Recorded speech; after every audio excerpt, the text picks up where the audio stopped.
Thank you, Donald, and good evening, everybody. Well, I'm here in Strasbourg, in the European Parliament, where today there was a big debate ahead of this vital summit that takes place in Brussels next week, next Thursday evening. Theresa May will be there, as will the heads of government of 27 other countries, and the real bosses will be there as well. And the real bosses all spoke today.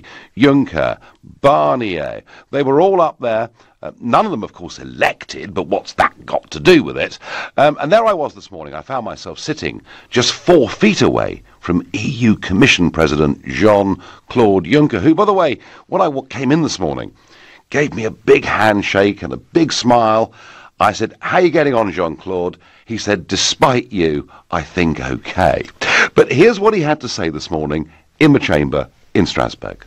On the 29th of March 2019, at midnight, the United Kingdom will have left the European Union. Then we'll have to come when you will regret your decision. But really... I have to say I did enjoy that. As you may have guessed, those cheers and laughter were from Eurosceptic UKIPers and from some Conservatives as well. So that's Juncker today, you know, laying it down on the line. You are making a catastrophic mistake. You will live to regret it, and you will come crawling back to us on your hands and knees, begging to rejoin our glorious, everlasting union. Well, I couldn't resist to remind them that we wouldn't have any regrets at all, because freed from this, we'd have more flexibility to do our own deals. Because in this USA dispute, we now find ourselves trapped, impotent, unable to act. We need to be free. We voted Brexit. We voted to make our own trade policy, our own trade decisions. We could do a deal with America in 48 hours. We need to act. Yes, well, just yesterday, the Trump administration were describing us as their best ally in the world. Mrs. May, we did not vote for a transition period. We voted to leave this organisation. We voted to leave the customs union. We voted to leave the single market. So please, Mrs. May, at this summit next week, do what Trump has done. Stand strong against the European Commission, against the unelected bullies. Well, don't they just love me? Every time I get up, they seem to try and shout me down. But hey, I just keep going. I do fundamentally object and worry about this transition period. We are supposed to be leaving the European Union on the 29th of March next year, but if we sign up for transition, would it really make much difference? Well, the last speaker in this debate today, and perhaps really the key man when it comes to Brexit on this side of the channel, is, of course, the European Union's chief negotiator, Michel Barnier. And he used that chance this morning to explain to us what transition actually meant. We accept, the European leaders, you have accepted the request of the UK government presented by Theresa May to include a period of transition in the withdrawal agreement. And clearly, within this short transition period, respecting Article 50, all the rules of the Union will apply without any distinction. A citizen who arrives, for example, during the period of transition, Mrs. Bresser mentioned this, should benefit from the same rights as a citizen who arrived before the day of Brexit. So, what he's saying is very simple.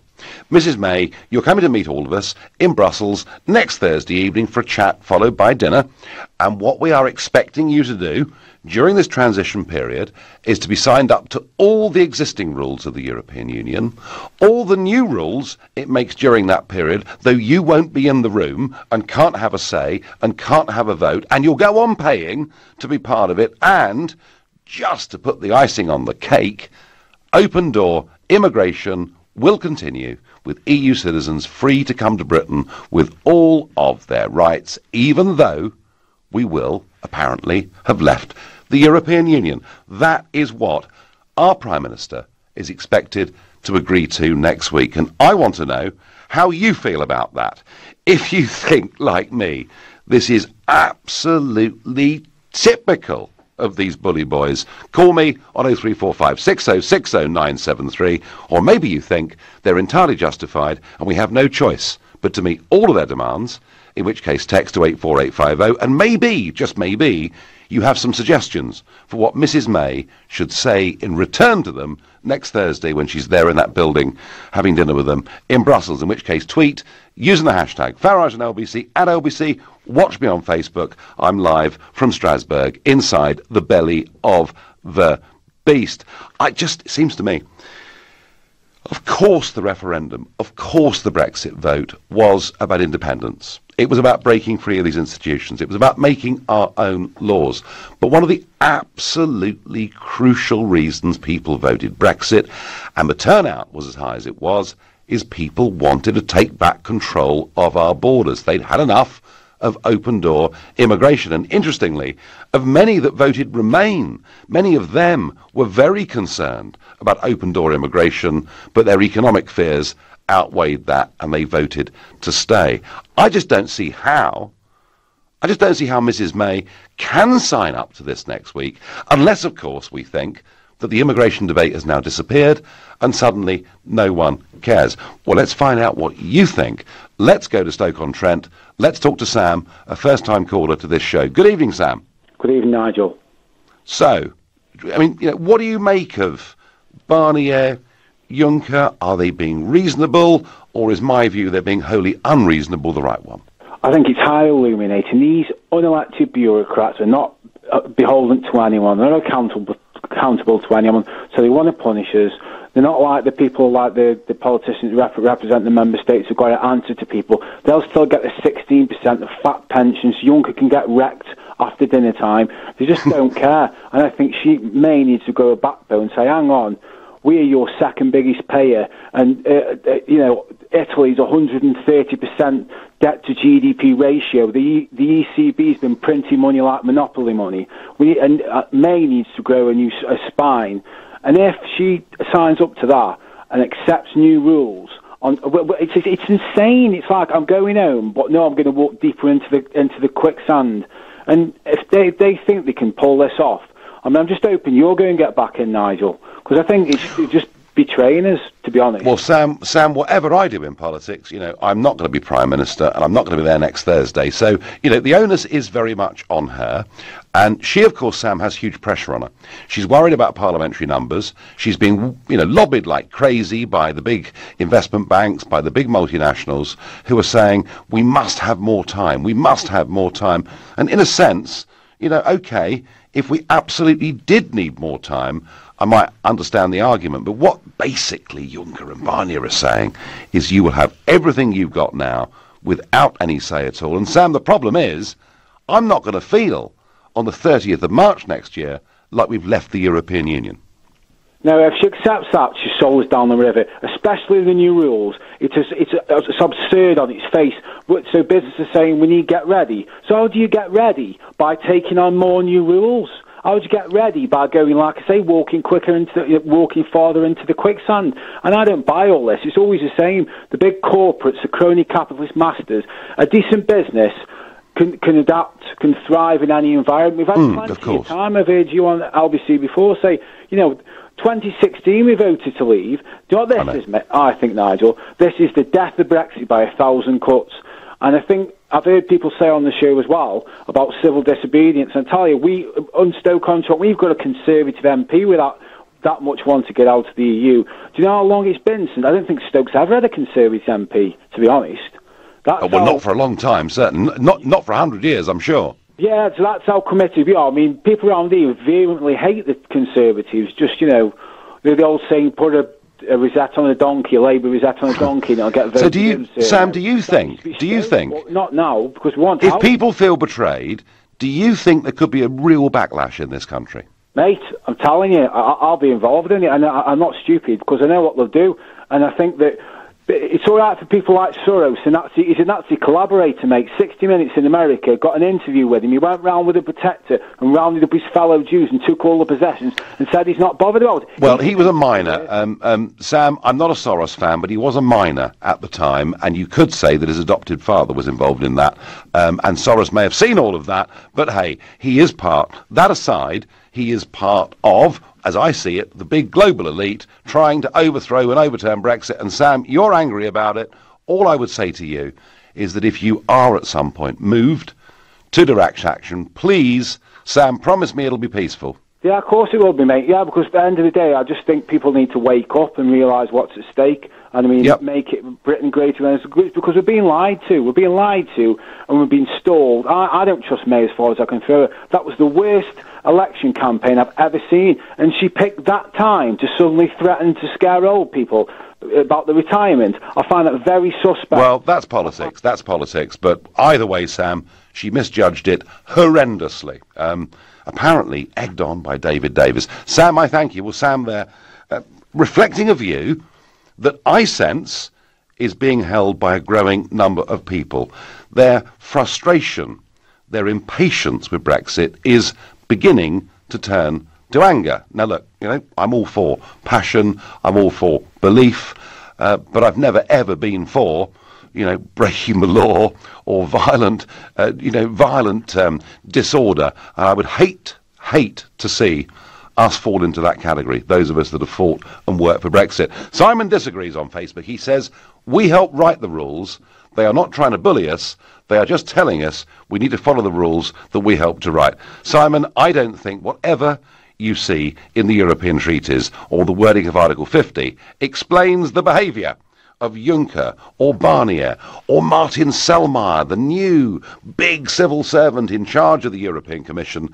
They were all there today, as was Mr. Timmermans, their deputy, and I don't think there's anything in the rules that allow them to treat us in this way. In fact, in their treaties, they say they should cooperate and work as well as they can with their neighbours. I don't feel today in Strasbourg we got much of that, and Mrs May has a very big challenge next Thursday. You're listening to the Nigel Farage Show. The big bosses of the European Union were there, cheek by jowl with me this morning, telling us that the transition period will mean nothing changes, we accept new rules, and the free movement of people will continue. Is the Prime Minister really going to sign up to all of that next Thursday in Brussels? We will see. I think it's an outrageous idea, but I'm keen to hear from you on 0345 6060 973. But following up on last night's debate about Russia and events in Salisbury. So just to confirm, Russia has been given a midnight deadline by Prime Minister Theresa May to explain why a Russian-made nerve agent was used in the attack in Salisbury on former Russian spy Sergei Skripal and his daughter Yulia. But Russian Foreign Minister Sergei Lavrov described claims of Russian involvement as rubbish and said that Russia had been refused access to the nerve agent. So the argument here is he's saying, give us some of it because we'd like to test it too. And we're saying, no, we're not going to give you any. The UK ambassador to Russia, Laurie Bristow, has met the Russian Deputy Foreign Minister in Moscow. Meanwhile, Donald Trump has said the United States is with the UK all the way over the poisoning of Sergei Skripal and his daughter in Salisbury. Downing Street confirmed there was a phone call with the Prime Minister today, and Trump agreed that the Russian government must provide unambiguous answers as to how this nerve agent came to be used. So another really big challenge for the Prime Minister here. Are the Russians going to meet this deadline and give a list of explanations? I don't think there's a cat's chance in hell of them doing it. And we've debated over the last week, maybe the one big sanction is we could withdraw our team from the World Cup football, which takes place in June in Russia. Now, the Daily Mail today led with a big headline on that. Maybe, folks, I've got this completely and utterly wrong, but I think if we were to withdraw our team from the World Cup, I think millions of people in Britain would be very, very angry indeed. But let me know would it be right to withdraw our football team from the World Cup in the light of all of this? And please tweet Farage and LBC at LBC. I'll read some of your answers out. Moving swiftly on to Durham, to Teng. Teng, we've heard Juncker, we've heard Barnier. How do you feel about their tone of language today? Hi, Nigel. First of all, I have to say, as a Labour Brexiteer, well done for your performance today in the European Parliament. And frankly, that's sweet of you. Smith is just a joke. He's just basically a hypocrite. Okay, now moving back to the language that trio used. I think the reason is very simple. Why they are speaking in such terms is because our political leaders are too weak. You look at Theresa May. She's basically conceding every damn thing to Juncker, to Barnier, to Verhofstadt. You look at Jeremy Corbyn signing up Labour to the customs union, and you look at Vince Cable saying stuff about white nostalgia for Brexit. I mean, this such weak pro-Remain language. Really, Teng, don't you think? I mean, Vince Cable's a very decent, Sir Vince Cable is a very decent, nice man. And I like him on a personal level. I've known him 20 years. I like him, and I'd cross the street to say hello. But don't you think with that comment at the weekend, actually he was being really insulting to Brexit voters? It was distasteful. It was very, very distasteful. It was distasteful. So Teng, given all of this, and by the way, anyone that wants to see mine, thank you for praising it. If you want to see my speech in the European Parliament today, go to YouTube. It's there.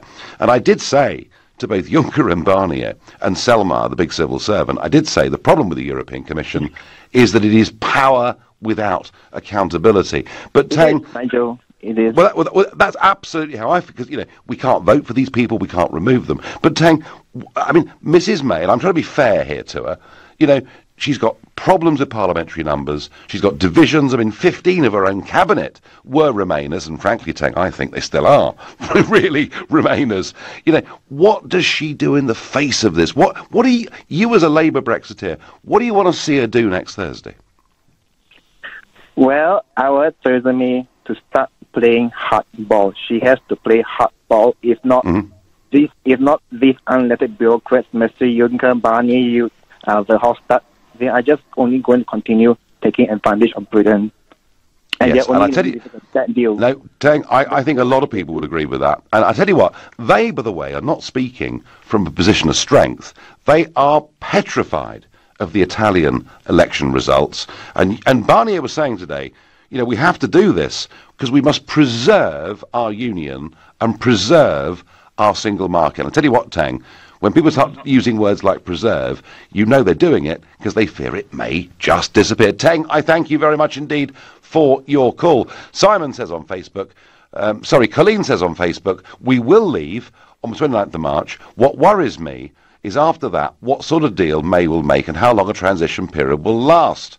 Out means out on the 29th of March. Well, Colleen, I think that, and I spoke today very strongly against this transition phase, and particularly a transition phase on the terms that are being, proposed by the big bosses over here. Andrew lives in Southend-on-Sea. He's a first-time caller to this show. You're very welcome, Andrew. Good evening. Good evening to you, Nigel. And can I firstly say it's an honour to speak to you, and I think history will see you as the man who brought about a great change for this country in taking us out of the European Union. Going back to what has been said by Barnier and Juncker, I don't want to be rude, but I would just... I said that once in this Parliament, Andrew. I said to Mr Van Rompuy... We're off, and we're going to find our own way in the world, and I think Theresa May needs to be robust with them, like she's been towards the Russians in her speech she made last night. And I also just want to agree with a caller two back, I think it was. I think the Brexiteers, we need to see some show of strength for Brexit, and we need to see it on the streets. I'm not advocating any violence or anything like that, but I think if we had a show of strength on the streets, somebody who could organise that in a peaceful fashion, I think that would give a little shot in the arm to Theresa May. She can go then and say, look, this is what our people want, and we're going to deliver on that. But at the moment, Nigel, I just see us being pushed around and bullied and manipulated and told what to do, not just by the European Union, but by our own leaders of this country and other people who are so entrenched in Europe. Why don't they go and live there then? Andrew, do you think that the falling confidence we've had in our political figures over the last couple of decades, do you think it's worsening over these months because Brexit's not being delivered as people see fit? Well, I think it is, Nigel. You know, I mean, I've got no political allegiance to anybody. I voted to come out. I voted for UKIP when they were when you first sort of got going, when you were in charge. But I've got no political allegiance to anybody, really. I just want to see the best for my country, and I don't care who's going to deliver on that. But they've got no sort of balls about them today. The leaders, they're all after their own feather in their own nest, and what the future's going to be for them, not for what the future's going to be for the country and for the people in generations to come. You know, I mean, I'm 58. I've got a couple of daughters, granddaughter, and I want to see this country great again, like it used to be years ago. But since we were treated in such a shameful fashion by Edward Heath, who's done more damage to this country than Hitler did in the last war, long term. What? And what he's done to the... That's pushing it a bit, Andrew, isn't it? Sorry? It's pushing it a bit. It's pushing it a bit, because, I mean, Hitler wanted... But I'll tell you what, I get quite passionate about it, and we have damaged this country over many, many years. And let me ask you, Andrew, one question. Yes. Do you believe that Brexit will make us great again? Yes, I do. Absolutely. We've got to believe in it, though, and the Remainers have got to believe in it. You know, we've had the vote. I know they've lost. And I know... And our leaders, Andrew, our leaders have to believe in it. And I'm not sure the Prime Minister is doing any more than, as she sees it, her duty. Well, I think she needs to just be a little bit more robust and a little bit more assertive. Yeah, no, well, Andrew, we'll find out next week. Got to love you and leave you. I'm going to go to John in Boston. John, what do you make of it all? Hello, Nigel. Good evening. In my opinion, if she signs up to what they're asking for next Thursday, then we've been totally let down, which I've been half expecting ever since she became Prime Minister, and I've no faith in her at all. Simple as that? Yeah. So what would you like to see happen, John? Would you like to see the Tory party remove her and get a different leader? Yes.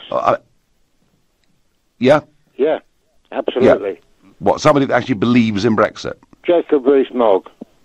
Jacob Rees-Mogg. He wants... But John, Brexit. John, he's a backbencher. He's never held office of any kind at all. I mean, is Jacob Rees-Mogg really qualified?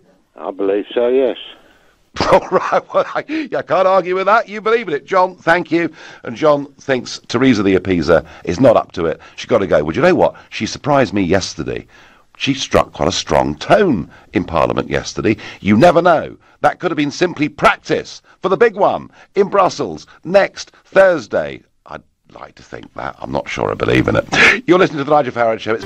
The big boys in Brussels today, here in the Parliament in Strasbourg, have been laying down the rules for what transition actually means. And it means no change. It means the continued free movement of people, no immigration controls. And I just wonder, well, certainly given the callers we've had so far tonight, that Mrs May find herself very out of touch with public opinion if that is what she signs up to. But before I go back to that, Donald Trump tonight has replaced Rex Tillerson as US Secretary of State. CIA Director Mike Pompeo will take up the role the President announced in, you've guessed it, a tweet. Mike Pompeo, Director of the CIA, will become our new Secretary of State. He will do a fantastic job. Trump also thanked Tillerson for his time working at the White House and went on to reveal he'd appointed Gina Haspel as Pompeo's successor, the first woman ever to take on that job of being the CIA director. Thank you to Rex Tillerson for his service. Gina Haspel will become the new director of the CIA and the first woman so chosen. Congratulations to all, Mr. Trump tweeted. And within the last hour, Rex Tillerson has given a press conference. Here's just a piece of what he said.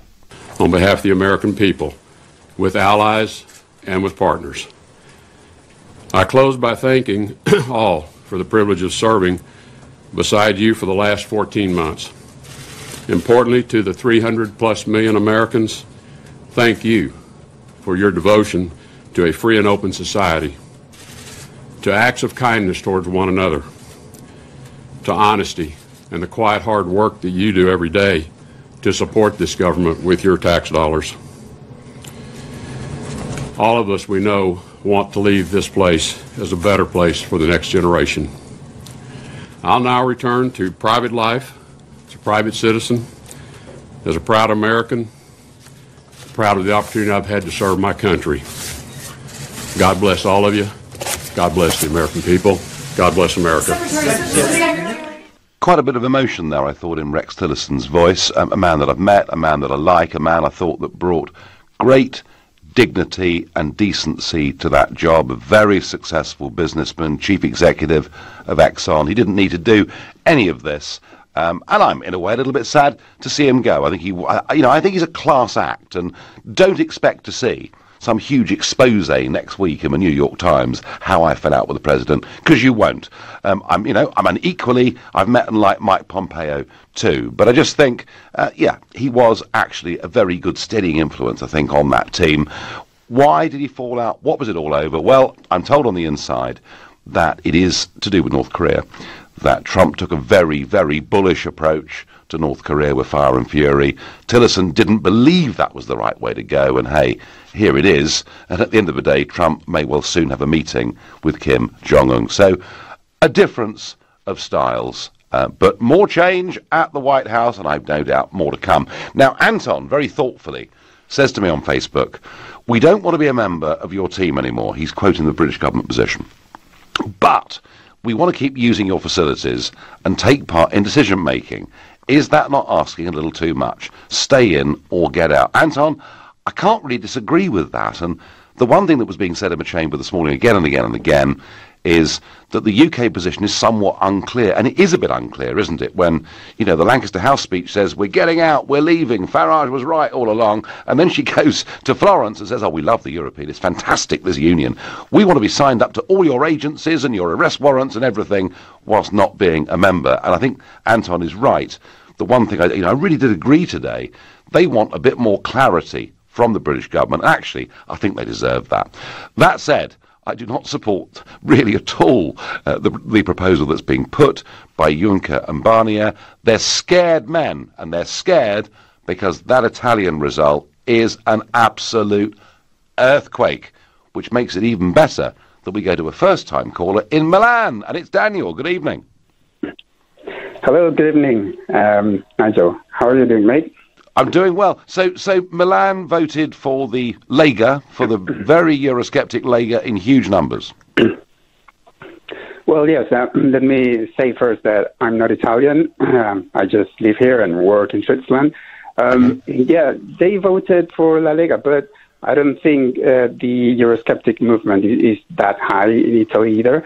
I think, there's a lot of people that are not happy with current politics. There's a lot of unemployment, but really people are not Eurosceptic in Italy and Spain and Greece, and they do want the euro for sure.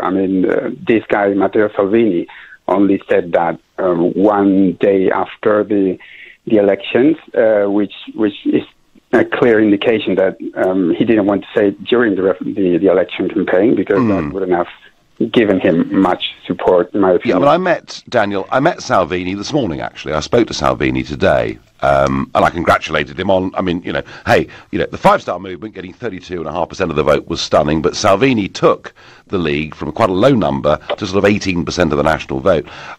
My sense, Daniel, is that Salvini's probably in reality as Eurosceptic as I am, but once you've got the euro, people are quite scared of making that change. What I would say, Daniel, to you is this: if you look at the under 40s in Italy, they're pretty disenchanted with everything, aren't they? Well, they are, but I think it's more about disenchanting with traditional parties rather than disenchanted with the European Union. I don't think that the anti-European Union movement is that a big deal anywhere in Europe except for the UK. That's the only country where you guys could... I have to say, I don't really agree with that. I think you've seen massive changes just this year in Austria, even a Eurosceptic movement now in Germany. But hey, that's by the by. Now, what do you think, Daniel, as an impartial observer, what do you think of the way the Brussels bosses are speaking to the United Kingdom? Do you think it's reasonable? Yeah, absolutely. I think the EU is just trying to stick to its norms, to its rules. whilst you guys, I think you're trying to get all the benefits of the EU without having any obligations. So in my view, you would need to stay in British politics and demand from Theresa May, listen, Theresa, we voted to leave, and let's leave, because the EU really is telling you, okay, the door is open, you can leave whenever you want. So what are you still doing here after, a year and a half down the line from the referendum? You're still discussing God knows what, because the elections the election is clear. Either you're out and you have to have a hard border in Ireland, and you have to start renegotiating all your trade deals, or you stay in the single market and you avoid that hard border. But you can have it both ways. So, Daniel, do you think Theresa May needs to be a bit more decisive one way or the other? No, absolutely. Yeah, absolutely. Well, I tell you what. I tell you what. On that, I think you and I agree. You're going to be out. Yeah, and that's why I like about you, that you openly say what you want. And Theresa May is saying one thing and the other the following day, and the same goes for Jeremy Corbyn. But my question to you, if I may say something. Go on. You said during the referendum campaign, you said that why couldn't we be like Switzerland or Norway, that are countries that that are not in the EU and they are super wealthy and they are doing really great. But you failed to mention that they are part of the single market, so they cannot reject any immigration coming from the EU. Well, actually, both of them, Daniel, both of them have signed up for open-door immigration, although I think both of them are going to reverse that before very long. And the other point, of course, is that Norway, though she is part of the single market, completely rejected the Postal Services Directive, believing that it would damage rural post offices, etc. So Norway does occasionally stand up and say, no, we're not going to do this. Daniel, my attitude was, I'd rather be Switzerland than an EU member. I'd rather be Norway and catch our own fish than an EU member. But I actually want us to be better than Norway and better than Switzerland. And I think we can do that, but only if we have leaders with self-confidence. Daniel, thanks ever so much for your call. Enjoy Milano this evening. Greg says on Facebook, the Russians, Germans, Spanish, Portuguese, Brazilians, Argentina, etc. are all in on this to make us boycott the World Cup, because they know we're going to win it. Very good, Greg. Goodness me. I remember when I was young, people saying Scotland were going to win the World Cup in 1978. I'd thought we probably got to have as much chance of that. David says, what the hell is wrong with the transition deal? There will be consequences of Brexit, so a transition deal will surely help. Leave voters don't own Brexit. No, but what they did do, David, is give an instruction to government. We want to leave. And we certainly did not vote for, 9 months to trigger Article 50, 2 years of Article 50, and a transition period that will last, well, they're saying up to 2 years. I'll bet you it's up until the next general election. Catty is getting angry. She says, we Brexiteers are not speaking up loudly enough. We need to be storming Parliament and marching, otherwise we'll lose. We must start voicing loud and clear before the end of this year. Well, Cuddy, I do think you're quite right that we should be voicing, and if there's a march for Brexit, do you know what? I'll be on it. I don't know how much good it'll do us, but words like storming Parliament, no, can't quite go along with that, I'm afraid. A little bit too much. Let's go to Michael in Muswell Hill. Michael, I was there today. I could almost reach out and touch Mr. Juncker. Are they being reasonable with us? Well, to be honest, Nigel, I thought I must have missed some of the news, because I really couldn't understand why, say, the Brexiteers who are ringing up are so angry. Because the facts, as I know it, are we voted to leave, they didn't ask us to leave, and then we said we were going to leave on a date, and then we said, oh no, we haven't got our act together, we'd like some more time, can we please stay in for another couple of years? And they said, yes, you can stay in for another couple of years. All we're asking is that you abide by the same rules that everybody else in the club is going to have to abide by. We're not asking you to abide any more rules than anybody else. Just use the same rules that everybody else has. Now, I can't see what's unreasonable about that, Nigel. I really can't. I tell you what, Michael, here's my view. I don't think the Brexiteers are particularly angry with Juncker or Barnier, because they just expect this is what they're going to say anyway. I think the anger is directed towards a British government. I think the anger is directed towards a Prime Minister who stands up and says things like Brexit means Brexit, then tells us she wants a transition deal, then tells us we can't negotiate a free trade deal or take back control of our borders for at least 5 or 6 years after we voted Brexit. That, Michael, I think, is where the frustration's targeted. I understand that, Nigel, and you're put yourself out as a really straightforward man who can give a straight answer to a straight question.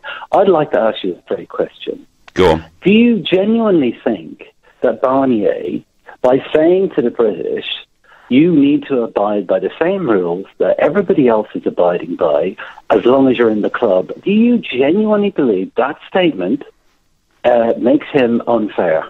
Yes or no? Well, I think, Michael, we're supposed to be leaving the club. And I think what Barnier sees is that any trade deal of any kind in the future must mean full regulatory alignment. And frankly, Michael, that would be nuts for us to sign up to it. Barnier, and I quoted this earlier, Michael, I was there this morning with him, he said we must preserve our European Union and preserve our single market. So he's, for him, this is about politics, not about economics, and I think they're very scared over it. Michael, I thank you for your call. You listen to the Nigel Farage Show, exclusive in LBC. The terms of our transition period were laid bare today by Juncker and Barnier, and they were not holding back. They were making it perfectly clear. And you might argue, we've heard all this stuff before, but it could not have been clearer today. That is what, Theresa May's expected to sign up to next week, and that would include the continued free movement of people. I'm not sure Brexit voters are happy with that, but it's my contention their anger is not with Mr Juncker, it's actually with the British government. That is how I see it. Before we get back to that, Hillary Clinton, one of my favourite people, is on a trip to India at the moment, and she's talking about her failed 2016 bid for president. And surprise, surprise, guess what? She's blaming racism. Yeah, and misogyny. That's why she lost. In fact, she said over the weekend that one of the reasons she lost is that white women don't stand up to the men in their lives who are pressuring them to vote for Donald Trump, and that's why 52% of white women voted Trump. Oh, please, put a sock in it. Get over it. You lost. This is just too awful. It's ghastly. In fact, Hillary, you're whinging almost as much as Edward Heath did after Margaret Thatcher beat him for the Tory leadership. It really is boring, but I don't suppose she'll stop, and probably she'll pop back into the London studios on her way home. So what does Mrs May do at this summit next Thursday? Does she sign up to this agreement, believing if she does, she'll keep the numbers in Parliament that she needs? Is she risking alienating potentially millions of Conservative voters? David is calling from East Finchley. Good evening. Hi, Nigel. Good to speak with you again. My view is, I think the transition period is a good thing. Brexit is happening. You've won. Even those of us who voted to stay in Europe, we now accept that, and we're just trying to make it the best possible exit. There's many ways to do it, and one of them could be this transition period. And you're an ex-businessman, used to trade in commodities. You understand business, and you have to. And I'm sure you do. The British economy was really strong when we're currently in Europe, but when we were not coming out of Europe, we were first out of recession, we had the lowest unemployment, the fastest growth. There was lots of good things because we were the gateway, I believe, into Europe. So it was an easy, business came to But David, us being the gateway into Europe is a fairly small part of our economy. True. Europe and the rest of the world, there's all of that to look forward to. But what I'm looking at is the shock. Businesses don't like immediate change. So Brexit is happening. Let's just slow things down. 2 years. 2 years in the bigger picture is not a long time. When they're rewriting history books and they'll be studying what you did, Nigel, 2 years is a blip. It's nothing. So in that 2 year period, we will be able to... David, let me just make one thing clear.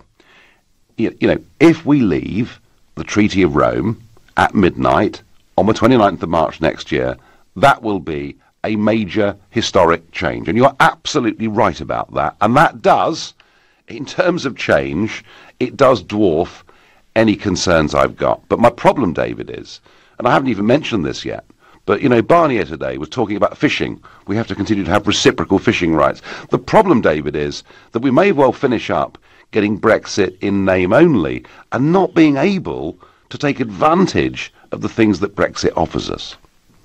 So Nigel, as a pro-European, I now accept we're leaving, and we've got to make the best of it, however that is. And, you know, I listened to your radio talk about the fisheries, etc., and obviously all these things need to change. But the way I see it, and again, we don't know what Theresa May is going to sign and what amendments are going to be made. And the Europeans, I mean, you've been there, they talk the talk, they're going to be very hardline. When they're actually sitting down in the rooms, they may be slightly more appeasable. But the idea is during that 2-year period, theoretically, we will be able to start negotiating these new trade agreements with the various partners around the world, including the one which we will hope to have, the free trade agreement, which we will have with Europe, obviously with certain caveats, etc.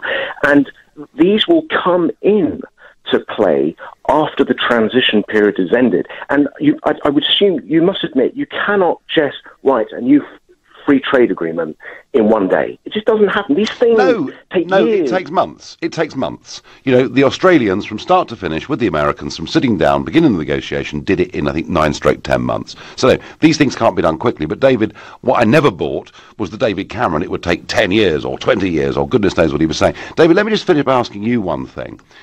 When you look, and take Brexit out of it for a minute, but you look at the Italian result and what's happening across Europe, I mean, do you think the European Union needs to fundamentally change, or it's going to fall over? Okay, well, I lived in Italy for 4 years when I was a kid, and Italy's a funny place. The north-south divide. There's real poverty in the south, and you know, when I lived there, communism was was real hardline, sort of left views.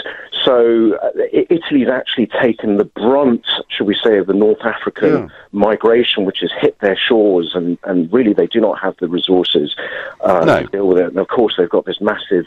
Well, they've always run a slightly higher. But do you think, David? Do you think, David, there'll be a European Union in its current form in 10 years' time? I think the European Union will have to reform itself. And well, so do I. David, I'm going to leave you. I'm going to leave you to get one last caller in. Allegra from Cambridge, who's a new caller to this show. What should Mrs May do next week, Allegra? Well, okay, I'm basically actually calling to respond to one of your other callers. He said about, we should be storming Parliament, which obviously you disagree with. I don't think we should be storming Parliament, but the reason I think nobody is really doing anything in that respect, not storming Parliament, but, protesting, banners in the streets and stuff, is embarrassment. People are embarrassed. I'm a little bit embarrassed. I mean, I voted for Brexit, happily, and I kind of tried to share that a little bit on my social media, and I have been abused by people I've known for 10 years and have considered friends over it. Isn't it funny, Allegra, that those of us that believe in Brexit get abused by people? Well, don't be too embarrassed about it, Allegra. You're part of the majority. I've got to let you go. I'm sorry that was short. We've run out of time. Finally, Alice says on Facebook, we never win the blooming World Cup. You've been listening to the Nigel Farage